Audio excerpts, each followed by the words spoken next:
بسم الله الرحمن الرحیم. السلام علیکم و رحمت الله و برکاته. امروز می‌پردازیم به دومین درس خود در ارتباط به ECG، در ارتباط به آناتومی و فیزیولوژی سیستم انتقالی در داخل قلب است، یعنی سیستم برقیش. روز قبل در لکچر قبلی ما در ارتباط به استفاده های ECG خواندیم. حالا کوشش میکنیم در یکی تا دو لکچر دیگه اساسات تشکیل موجه را بخوانیم. باز پردازیم به بینظمی قلبی و شکل عملی. خب این درس ما در ارتباط به این است که برق چه قسم در قلب تشکیل میشه و چه قسم به سطح جلد انتقال میکنه و ما چه قسم رو ریکارد میکنیم.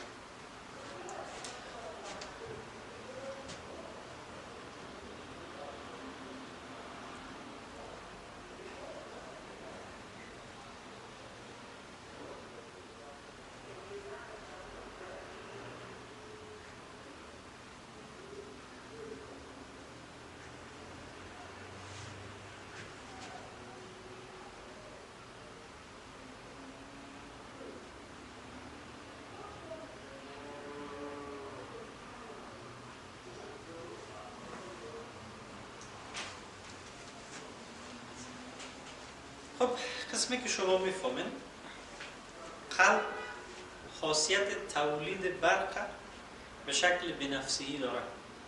همین که قلب برق تولید میکنه و سایر قسمت‌های خود فعال میکنه، این ارتباط به پدیده به نام اکشن پتانسیل میگن. وقتی قلب فعال میشه، ما بهش میگیم قلب دیپولارایز شد، یا یک حجره قلبی وقتی از لحاظ برقی فعال میشه میگیم دیپولارایز شد.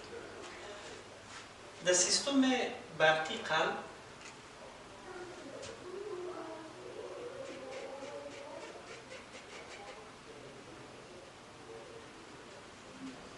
شما میفهمینی رایت اتریوم است، لفت اتریوم است، حوزه راست، حوزه چپ، بطن راست و بطن چپ.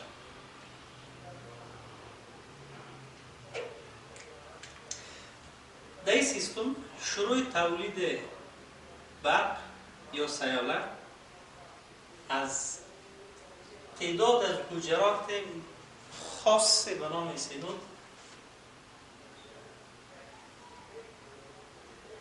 شروع میشه که به نام natural pacemaker of the heart یاد میشه.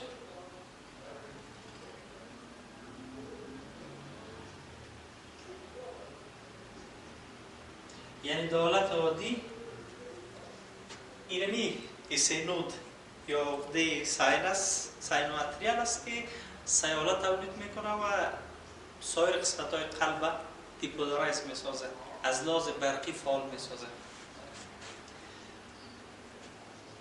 و این حجرات قدرت ذاتی به خاطر تولید سیاله دارن، یعنی ضرورت به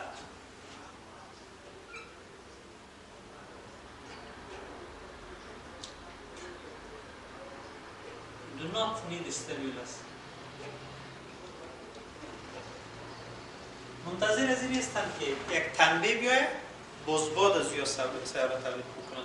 به صورت بنفسی اتومات که بعدا خود خوندیم که چی سبب اتوماتیسیتی از این میشه، اینا سیاله تولید میکنن. سیاله توسط رشته‌های انتقالی به سایر قسمت‌های قلب میره و به این شکل کل قلب به صورت هماهنگ دیپولارایز میشه.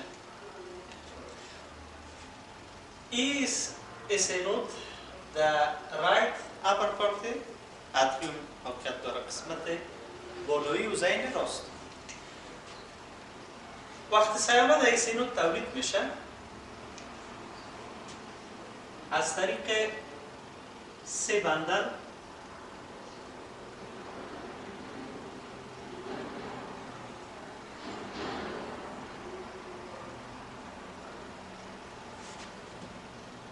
میایه به عقده دیگه به نام ای بی نود. یا تعداد از حجرات است، سپیشالایز هستن، یعنی ویژگی های دارن که هرگاه ساینس نود نتاره به صورت بنفسی سیاله تولید بکنن، جای دومی که میشه پیسمیکر قلب ما ای بی نود است. یعنی اینا شروع میکنن به تولید سیاله یا برق. و قلب روزم فعالیت خود ادامه میده. این شد از اوزین راست توسط 3 تا بندل میایه به ایوی نود و توسط یک بندل رو به نام بچمن بندل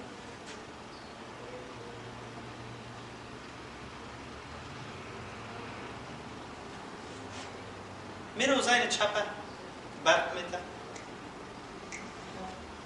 شما میفهمید که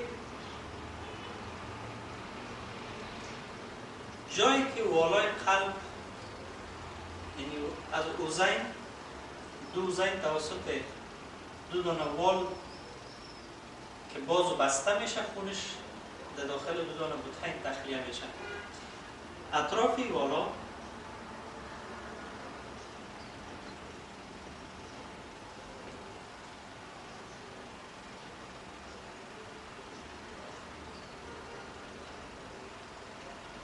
یک حلقه از نسج فایبرس است، یک حلقه از نسج فیبروزی است و نسج فایبروز قدرت انتقال برق نداره، به شکل لایق عمل میکنه و این هدفش است که هیچ برقی که در یکی از این دو اوزین به شکل نرمال یا غیر نرمال وقتی تولید میشه حق نداشته باشه به داخل بطین بیاید، مگر فقط از یک مسیر که این است که اول باید به ایوی نود بیاید، در ایوی نود 0.1 ثانیه تقریبا دیلی شود، آهسته ساخته شود تا زمان بده برای اوزین چپ که تقلص بکنه و تقریبا 20-25% خونی که در داخلش مونده را داخل بطین روان بکنه. باز بعد از اون توسط یک رشته‌ای که دیگه به نام بندل آف حس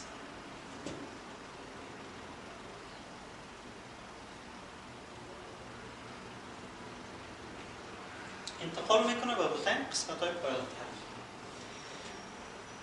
ایوی نود وظیفه‌اش این است که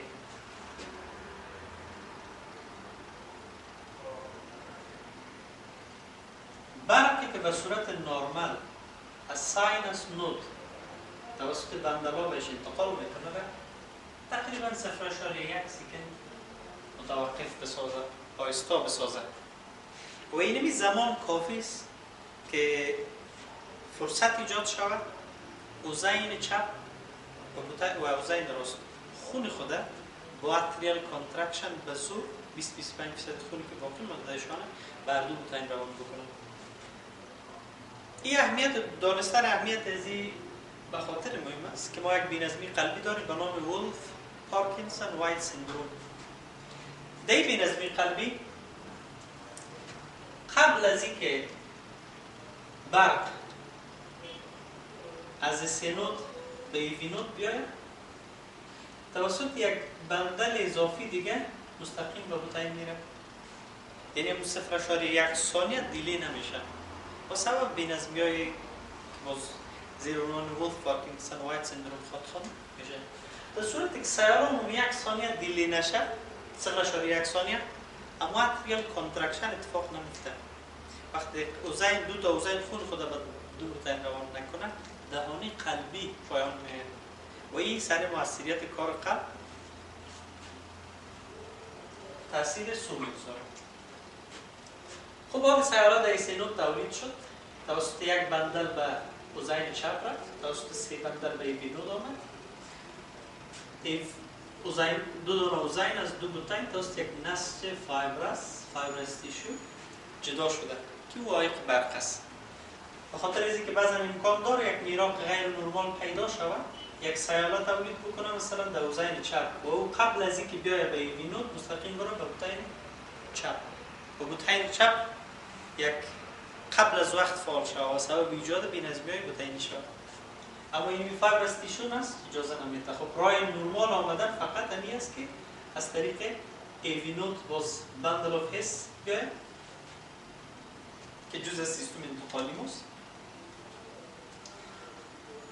از این که این بندل دو تا شعبه میده، یک طرفش میاد که بطین چپه فعال بسازه از لحاظ برقی، یعنی دیپولارایز بسازه. یک طرفشون میگه که دو تا اینه راست از طرف از لحاظ برقی فعال بسازه. پس ما میخواد خواندیم که بندل که طرف چپ میره left bundle branch به anterior و posterior، یعنی خودش دو تا شعبه میده. یک تعدادش یک قسمت قلبه بطن چپ فعال میسازه، دیپولارایز میسازه، و یک شعبهش هم قسمت های دیگه.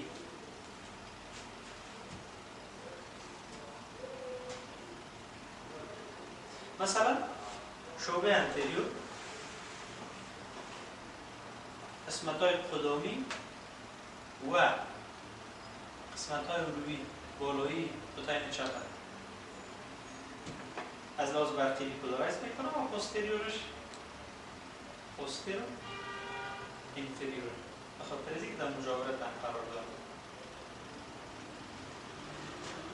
دانستن اینمی در آناتومی اهمیتش است که باز ما وقتی بندل برانچ بلاک ها را میخوانیم، مثلا اینجا یک مشکل ایجاد شده، سیالم میآید تا این قسمت انتقال کرده نمیتونه. باز ما میگیم این در گراف که کیوارس ها را میبینیم، کیوارس ها دنداندار شده، وایت شده، عریض شده. باز ما میگیم این بندل برانچ بلاک داره. خب تنها بندل برانچ بلاک خالی باز برای ما مهم نیست لفت است یا رایت است.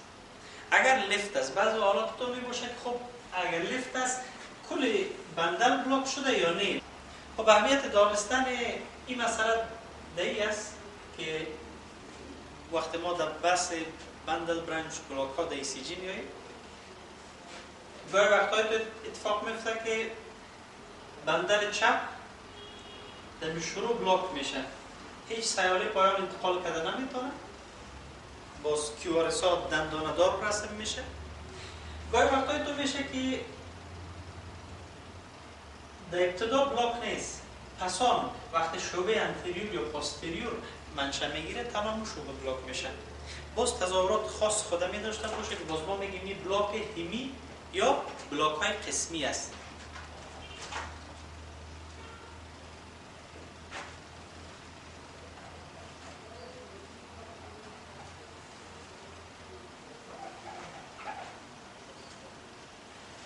که در مبحثش خواهد خوند. پس این بندل ما میشه بندل انتقالی طرف چپ و این بندلی که میاره برق به طرف به بطن راست فال دیپولارایز میسازه، بندل انتقالی طرف راست. بندل انتقالی طرف راست یعنی سیاله زودتر از طرف چپ به طرف راست میره. سیاله زودتر از طرف چپ به طرف راست میره. اینی بندل اول دیپولارایز میشه نسبت به بندل طرف چپ. اما این مانع از این نمیشه که باز اوزین راست اول تقلص کنه، بطن راست اول تقلص کنه، بطن چپ دوم تقلص کنه. از لحاظ برقی بطن راست اول دیپولارایز میشه، بطن چپ دوم. اما از لحاظ میخانیکی هر دویش هماهنگ تقلص میکنه، هر دویش یک جای تقلص میکنه. بعد از اینکه بندل طرف چپ برق میاره به طرف چپ قلب، راستش برق میبره به طرف راست قلب، شبکه‌های کوچک کوچک میده.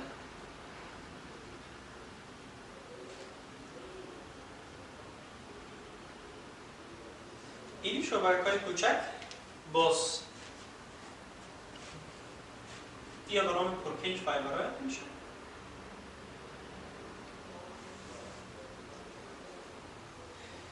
رشته‌های پرکنج وظیفه‌شان این است که قلب از دیوار قلب از طرف اندوکاردیوم به طرف اپیکاردیوم، اپیکاردیوم یعنی سطح، از طرف داخل به طرف سطح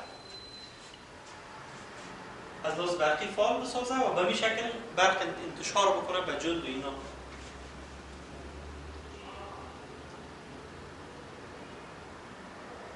یعنی اینا قلب دیپولارایز میکنن از طرف اندوکاردیوم، یعنی از داخل قلب،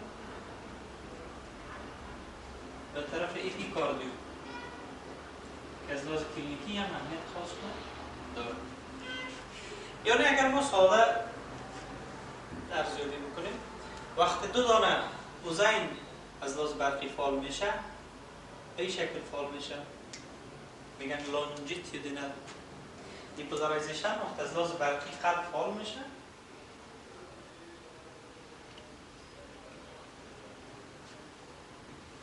اوزینات به شکل طولانی لانجیتیودینال میشه.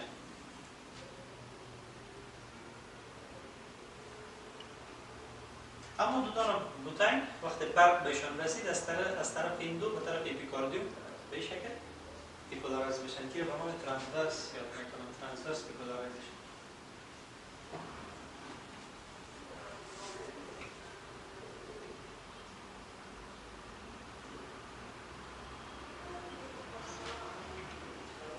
به نام ترانسورس دیپولارایزیشن یاد میشه. که باز در ارتباط دو وقتی که مسئله کلینیکش هستی در ارتباط با او صحبت میکنیم.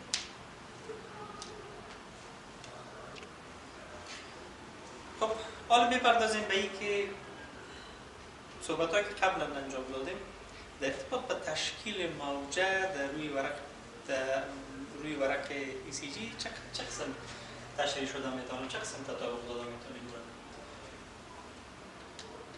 خب شما وقتی یک ECG نورمال رو میبینید، یک موجه پی داره، باید بفهمیم چرا ایجاد میشه. یک موجه کیو داره، آر داره، اس داره، تی داره.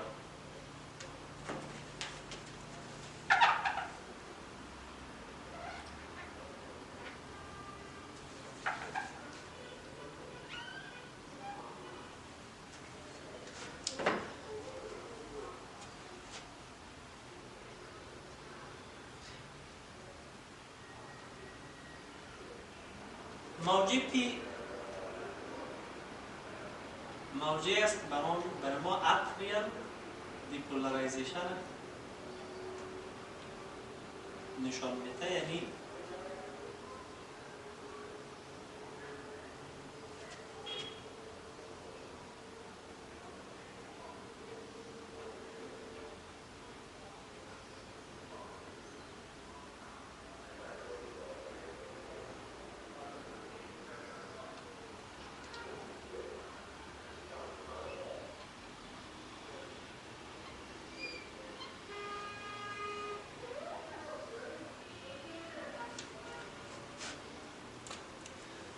موجه پی در گراف زمان رسم میشه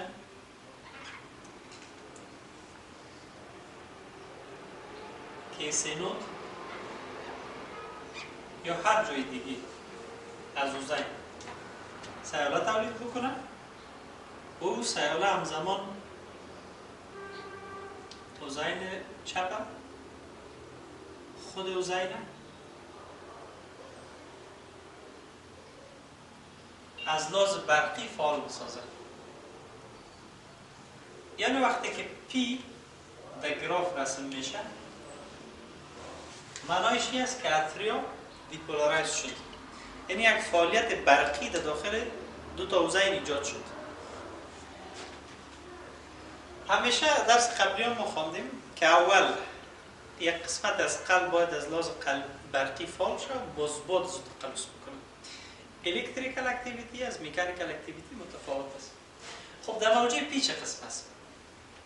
با مجردی که سیاله از اس نود آمد به ای نود، هر دو اوزین کنترکشن خود اجرا میکنن، اتریال کنترکشن. یعنی دینی موجه پی ما دو تا کمپوننت داریم، هم الکتریکال کمپوننت داریم، هر دو اوزین از لحاظ برقی فعال شده، و هم دیگه هر دو اوزین تقلص کرده، هم مکانیکال ایونت داره.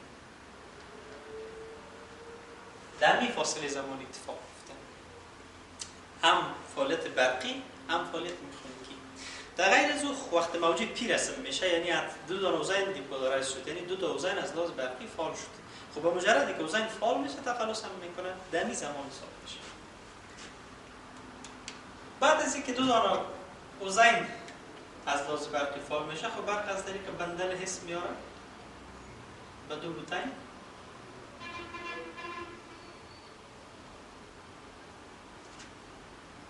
از طریق رشته پرکنج دو بوتین هم از طرف داخل به طرف بیرون از لحاظ برقی فعال میشه. با مجردی که دو دانه بوتین دیپولارایز میشه، یعنی از لحاظ برقی فعال میشه، در گراف ما موجی کیوارس رسم میشه.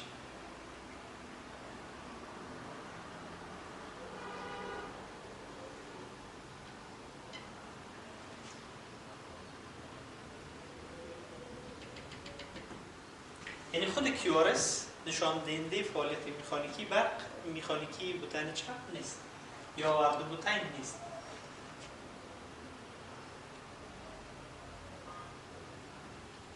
یعنی هر دو بوتین از لحاظ برقی فعال شد، ونتریکولار دیپولارایزیشن.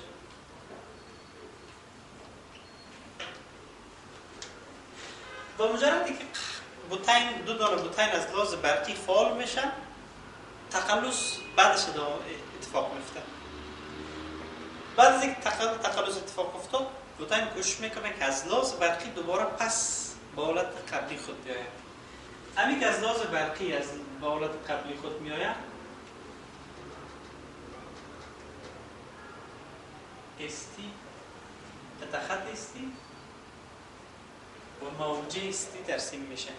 یعنی از اینجا تا اینجا ارتباط به این میگیره که هر دو ونتریکل و ونتریکولار دیپولارایز شد. بعضا جز یعنی دیپولارایز شد، دوباره به حالت سابق خود آمد.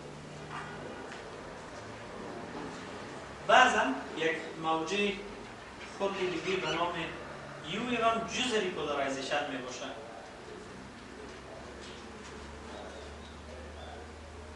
ولی معمولا ترسیم نمیشه روی گراف ها. فقط حالات رسم میشه که ضربان قلب بسیار سلو باشه، آهسته باشه، یا برجسته میشه زمانی که تگراف قلب در دوران خون ما هایپوکالیمی ایجاد میشه.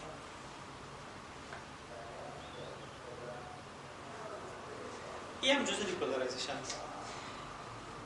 پس خود موجه پی ارتریال دیپولارایزیشن کت مکانیکال اکتیویتی و کیوارس تا به موجه یو ریپولار هم جزء مکانیکیش شامل میشه. هم حالتی که دو دانه بوتین پس آمده از لحاظ برقی به حالت قبلی خود، هم حالتی که قبل از دیپولارایزیشن یعنی ریپولارایز شد. به این شکل ترسیم میشه. خب حالا در ارتباط به این میخوانیم که چی چیز سبب میشه که موجات تشکیل شود. ما در ارتباط به چیزی به نام اکشن پتانسیل گفته بودیم.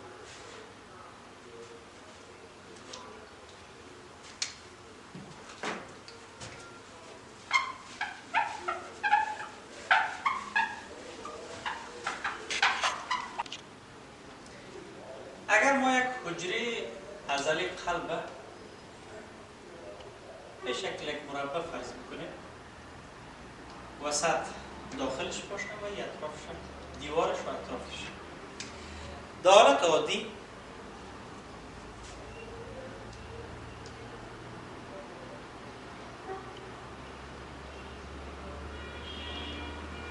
cells are said to be polarized.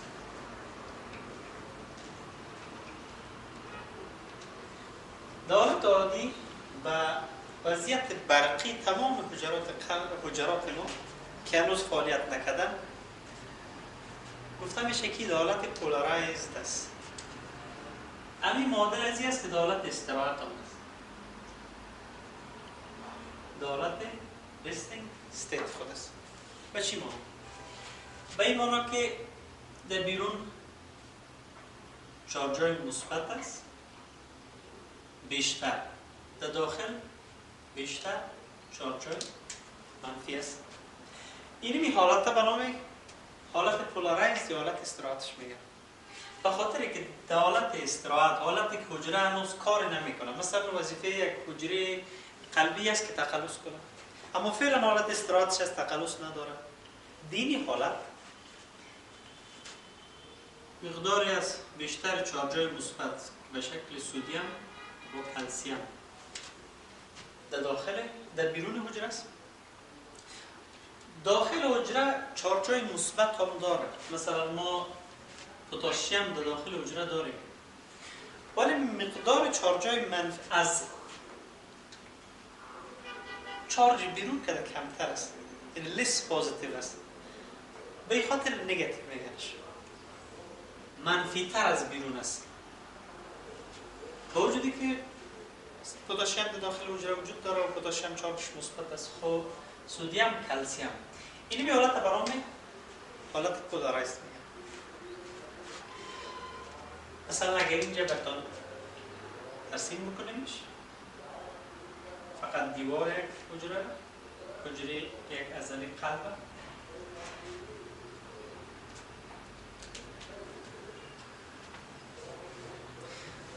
حالت عادی پولارایزد است. چارج‌های مثبت بیشتر داخل، چارج‌های منفی بیشتر. چارج‌های مثبت بیشتر بیرون، منفی بیشتر داخل. چیزی که مثبت نگاهش میکنه کدام چارج‌های مثبت؟ سدیم، کلسیم. و این اصلا منفی است. همون تعداد از چارج‌های تعداد از حجرات پتاسیم در داخل است. یعنی وقتی پتاسیم شما در ویدیو میبینید، هدف ما این نیست که پتاسیم چارج زیر منفی کرده. این پتاسیم با وجودی که پتاسیم در داخل است و چارج‌های منفی در داخل حجره بیشتر است. یعنی موجودیت پتاسیم میره لیس نگاتیو میسازه. اگر این مکمل منفی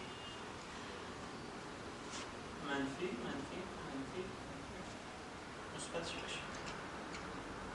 اگر این غشا باشد، چون غشای حجره وایلر است، دو طبقه داره. اینجا یک تنبیه وارد شود، برق وارد شود، الکتریکال کرنت. مثلا ایسینوت اتومات برق تولید بکنه، باز روان بکنه به عضلات بطین، اردو بطین، یا به اردو زین روان بکنه. چی اتفاق میفته؟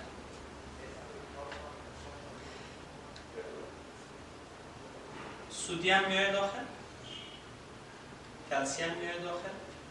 وقتی اینا داخل بیاید، چارج داخل حجره مثبت میشه. خب چارج‌های مثبت از بیرون آمد داخل، خیلی مقدار چارج‌های منفی کمی در داخل بیرون بیشتر میشه. یا یک جایی که از چارج‌های مثبت خالی شد، طبیعی دیگه میره به طرف منفی شدن.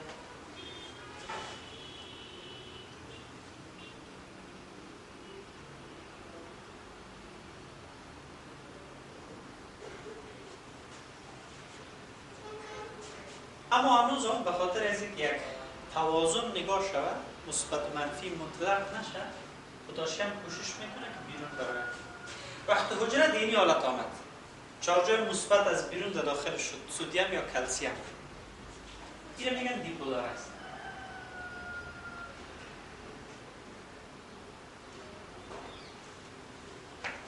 یعنی از لحاظ برقی فعال شد. حال آماده از این است که یک فعالیت مکانیکی انجام بده. و قلب یکی از ویژگی‌هاش این است که حجرات عضله قلب به شکل سنسیشیوم عمل میکنن. یعنی یک تنبیه کو کلش هم زمان تنبیه میشه. و میخاطر وقتی سیاله از سینوت میاد به وینوت، از وینوت به بندن حس که میرسه، از طریق دو بندن هر دو بطین تقریبا همزمان کنترکشن انجام میده. یعنی دیپولارایزیشن سریع بر دو بطین به شکل سنسیشیوم، یعنی به شکل جمعی انتقال میکنه. یک دانه خانه به خانه انتقال نمیکنه که اول یکش فعال شوه، باز بعد دیگه‌اش فعال شوه، وقت آخرش فعال شد، اولیش غیر فعال شوه، قسم نیست. یکیش فعال شد، کلش فعال میشه. اینو به نام سنسیشن میگن. حالا اگر این را گرافش رسم بکنیم، قسمی که در کتاب ها می باشه،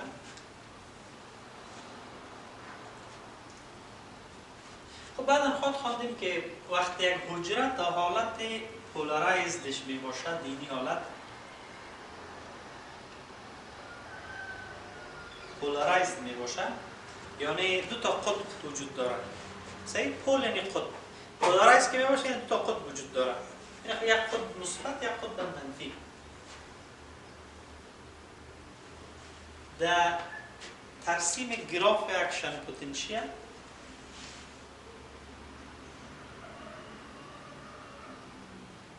این فیز چهارم است.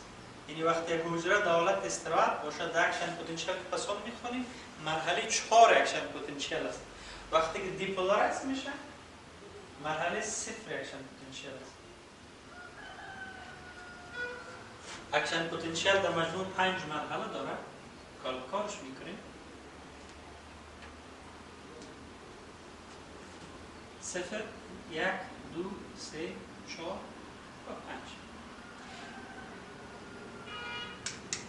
از بین ازی 0 و 4 حالت دیپولارایزیشن و رستینگ که بکشیم اینی 3 مرحله دیگهش مربوط به ریپولارایزیشن میشه. یعنی 3 مرحله ارسش در صفحه ریپولارایزیشن اتفاق میفته. اکشن پتانسیل چی است؟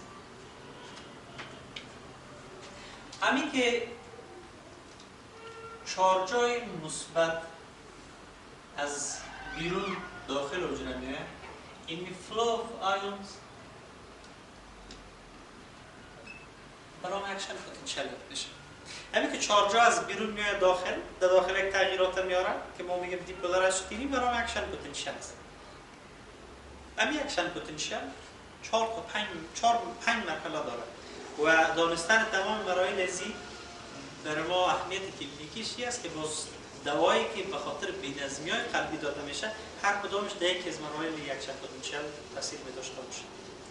که حالا کار میکنیم میشه.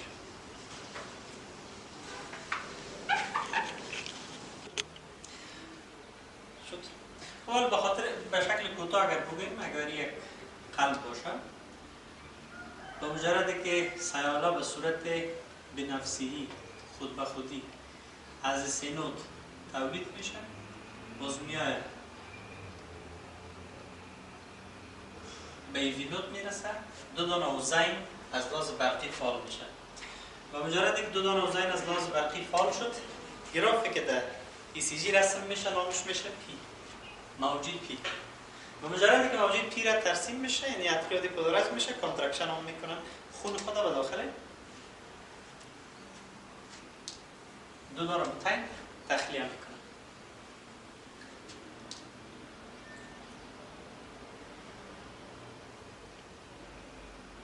این از طریق دستام باز میشه و این خون خود به داخل بوتین تخلیه میکنه. و مجردی که برق میرسه به 2 دانه بوتین،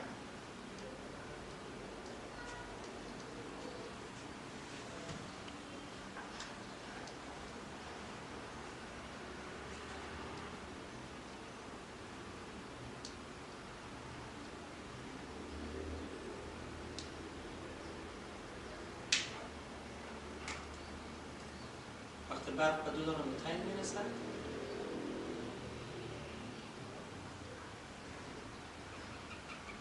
و 2 بوتین دیپولارایز میشه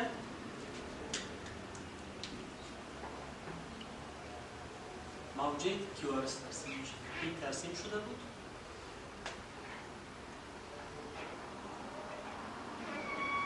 حالا موجه QRS ترسیم میشه.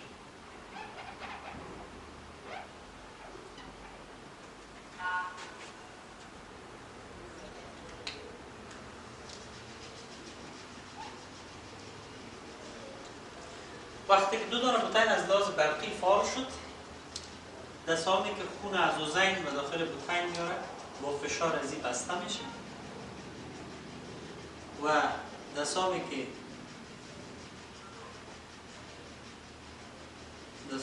دستان ابهر و پلمونری باز میشن تا خون از طریق شریان ابهر و شریان پلمونری با تقلص قلب برن به دوران رفتن. وقتی بطین از لحاظ برقی دوباره پس به حالت استراحت خود میاد که تخت استی رسم میشه. استی و موجودی، یعنی کی و استی در مجموع هم دیپولارایزیشن بطین شامل میشه، هم ریپولارایزیشن بطین شامل میشه و هم تقلص میخانی میشه. و اتریا هم فعالیت برقی روزه و هم تقلص از نظر میخانی.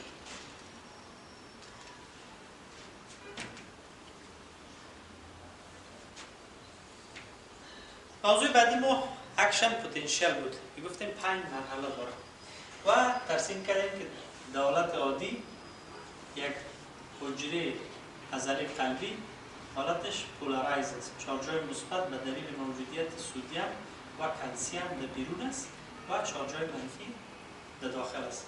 اما مقداری از پتاسیم در داخل وجود داره که نمیمانه زیاد منفی شود. این لیست پوزیتیو نگاه میکنه، لیست نگاتیو نگاه میکنه.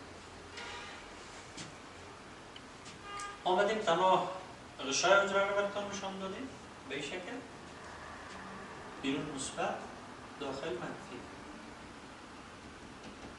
وقتی یک تنبه اینجا وارد میشد داخل ما مثبت پیدا میکرد به خاطر از اینکه سدیم و کلسیم داخل حجره میشدن و بیرون هم منفی. این حالت هم ما میگیم که دیپولارایز شد.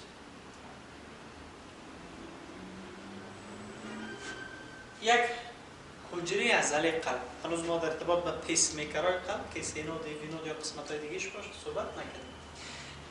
گرافی که از اینا رسم میشه چند مرحله داره.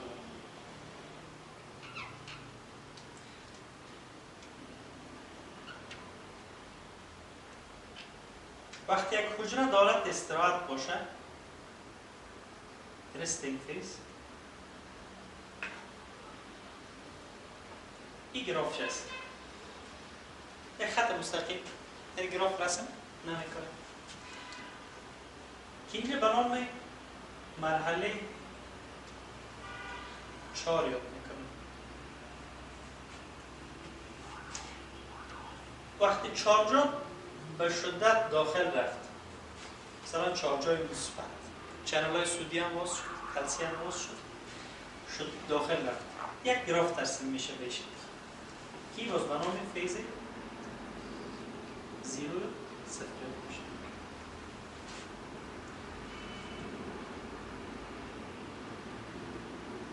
در حجرات قلبی به مجردی که چنل های سدیم و چنل های کلسیم باز شد، چنل های سدیم به نام فست چنل های میکنم، فست سدیم چنل و چنل های کلسیم به نام سلو کلسیم چنل. چنل های سدیم سریع باز میشه، مقدار زیاد سدیم داخل میشه، سریع بسته میشه. اینجا چنل های سدیم بسته میشه، اما کلسیم هنوز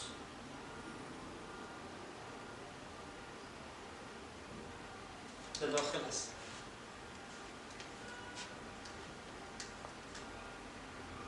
اینمی فیزی که سدیم چنلاش بسته میشه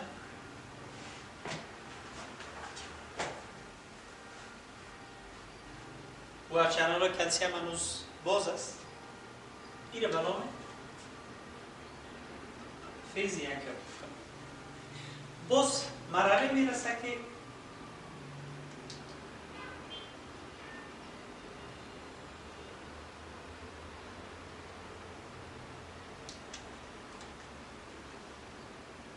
کلسیم سلو داخل میره، کلسیم هنوز مقدار کم داخل میره و حجره این دخول کلسیم با خروج پتاسیم بالانس میکنه. اما چارج مثبت که داخل میره، اما چارج مثبت بیرون میکنه.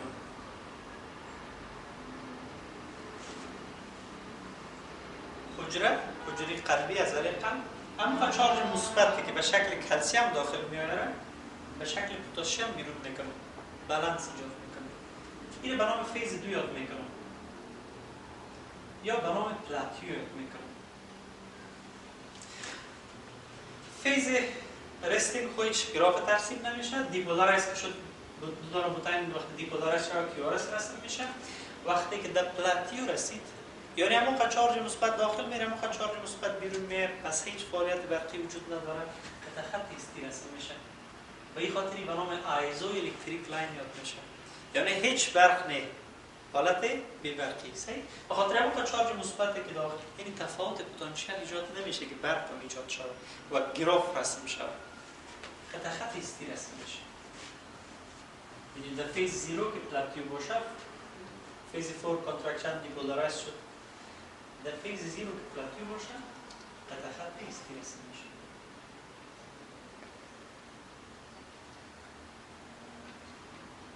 آیزو الکتریک لاین. چون همون چارج مثبتی که بیرون میبره، همون پس داخل هم میبره. آیزو الکتریک لاین. هیچ فعالیت برقی در این مرحله وجود نمیداشته باشه. باز مرحله میرسه که کلسیم هم چنلاش بسته میشه. اما پتاسیم هنوز بیرون برآمده. کلسیم چنلاش بسته است، پتاسیم هنوز هم بیرون رفته میره. که برام فیز زیاد میشه. چون اینجا باز یک تفاوت پتانسیل ایجاد میشه بین دو طرف حجره، چون چارج مثبت برآمده رایست دیگه، بجایش هم چارج مثبت نمیاد. گرافی که در موجه رسم میشه، گرافی که رسم میشه گراف موجی تی است. چون یک تفاوت چارج وجود داره، یک موجه ترسیم میشه. در فیزیک پلاتیو ایجاد شد، چون تفاوت ایجاد وجود نداشت. خط خط به شکل آیزو الکتریک می آمد. اما خط چارج مثبتی که داخل می شد، اما خط بیرون می آمد، این بالانس می شد.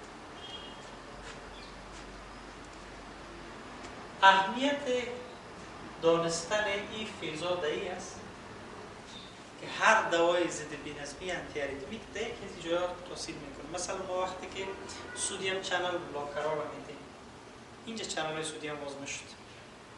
سودیم چنل ها را اینجا بلاک میکنه، در فیز 0 تاثیرات میاره. کلسیم چنل را که میتیم در فیز تاثیرات میاره. پتاسیم چنل ها را که میتیم در فیز دیگه تاثیرات میاره. این اکشن پتانسیلی که 5 مرحله داره، این در ونتریکولار سلز است، در حجرات عضله قلب. پیس میکرها، ایسینوت، وینوت، بندل آف هیس، پرکنچ، قسمت های از بوتین که قدرت تولید بنفسی خود به خودی سیاره دارن، یک ویژگی عجیب و خاص خود دارن که او را اینجا براتون ترسیم میکنیم.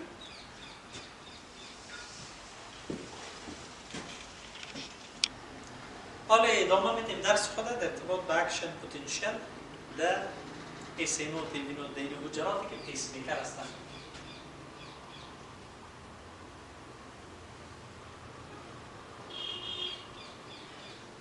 گرافی که حجرات پیس میکر، ایسینوت، وینوت اینا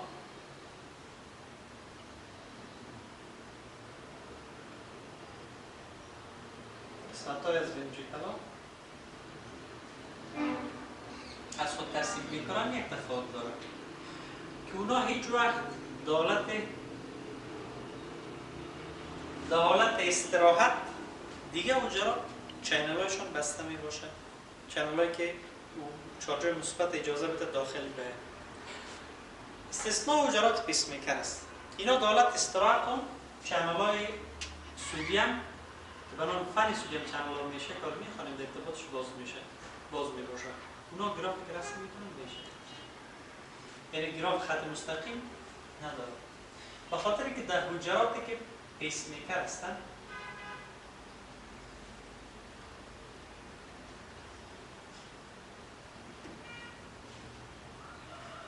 فن سودیم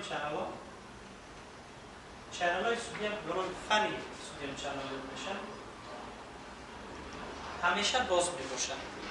به همین خاطر اینا فن یاد میشن. به خاطر اینکه جای وقتی که باید بسته باشن باز هستن. و اینمی داخل شدن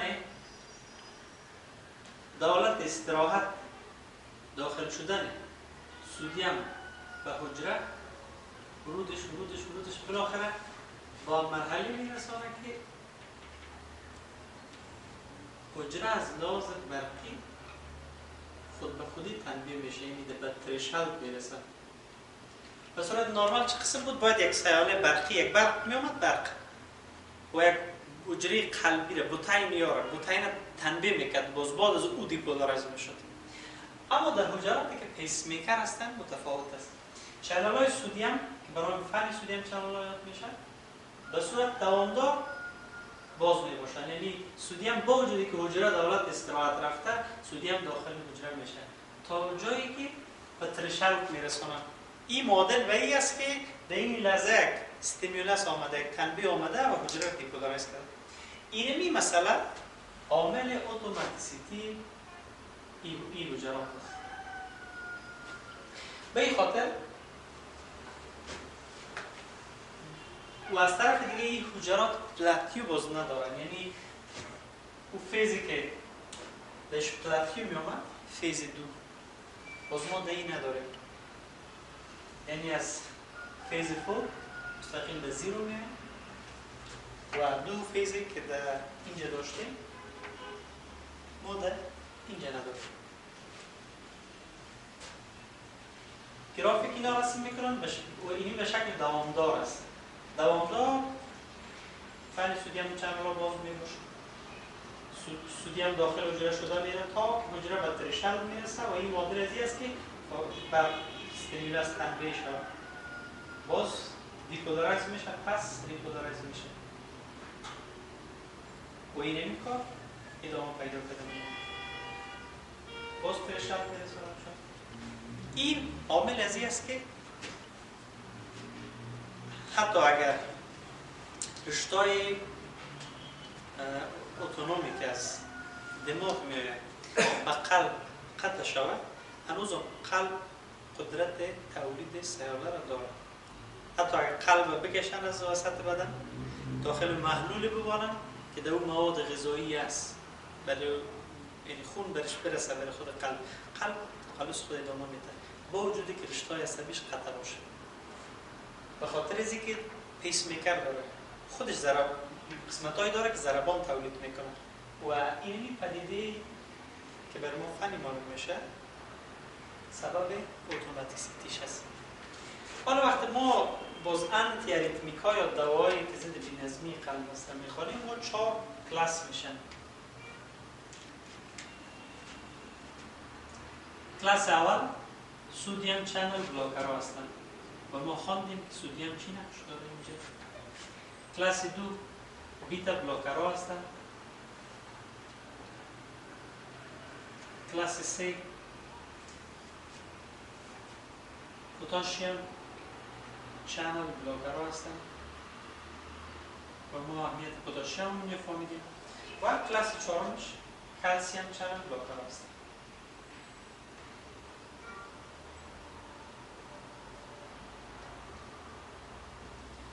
بازم ما امروز چنل های کلسیم هم در ارتباطش خواندیم. یعنی کلسیم چنل ها بلاکرها، دوایی که کلسیم چنل بلاکر هستن در قلب اگر بیاین اون سلو کلسیم چنل ها رو بلاک میکنن. چنل کلسیمی که وظیفه‌شون بود که سلو داخل کلسیم داخل ببرن. و اگر سودیم چنل رو بلاک میکنن به خاطر بی‌نظمی قلبی، دوایی هستن که اون فست سودیم چنل ها رو بلاک میکنن. و پتاسیم در چند مرحله اینجا است. یعنی در مرحله پلاتیو پتاسیم رول داره، در مرحله دیپولارایزیشن پتاسیم رول داره. به خاطر پتاسیم چنل بلاکرها مثلا همین در اون قدرت تاثیرات ضد بی‌نظمیشون بسیار زیاد است و مثلا سوتالور یا امیودرون موضوع زیاد استفاده میکنیم چون در چند فاز اکشن پتانسیل متصل بوده. این بود درس امروز ما. تا درس آینده، خدا حافظ.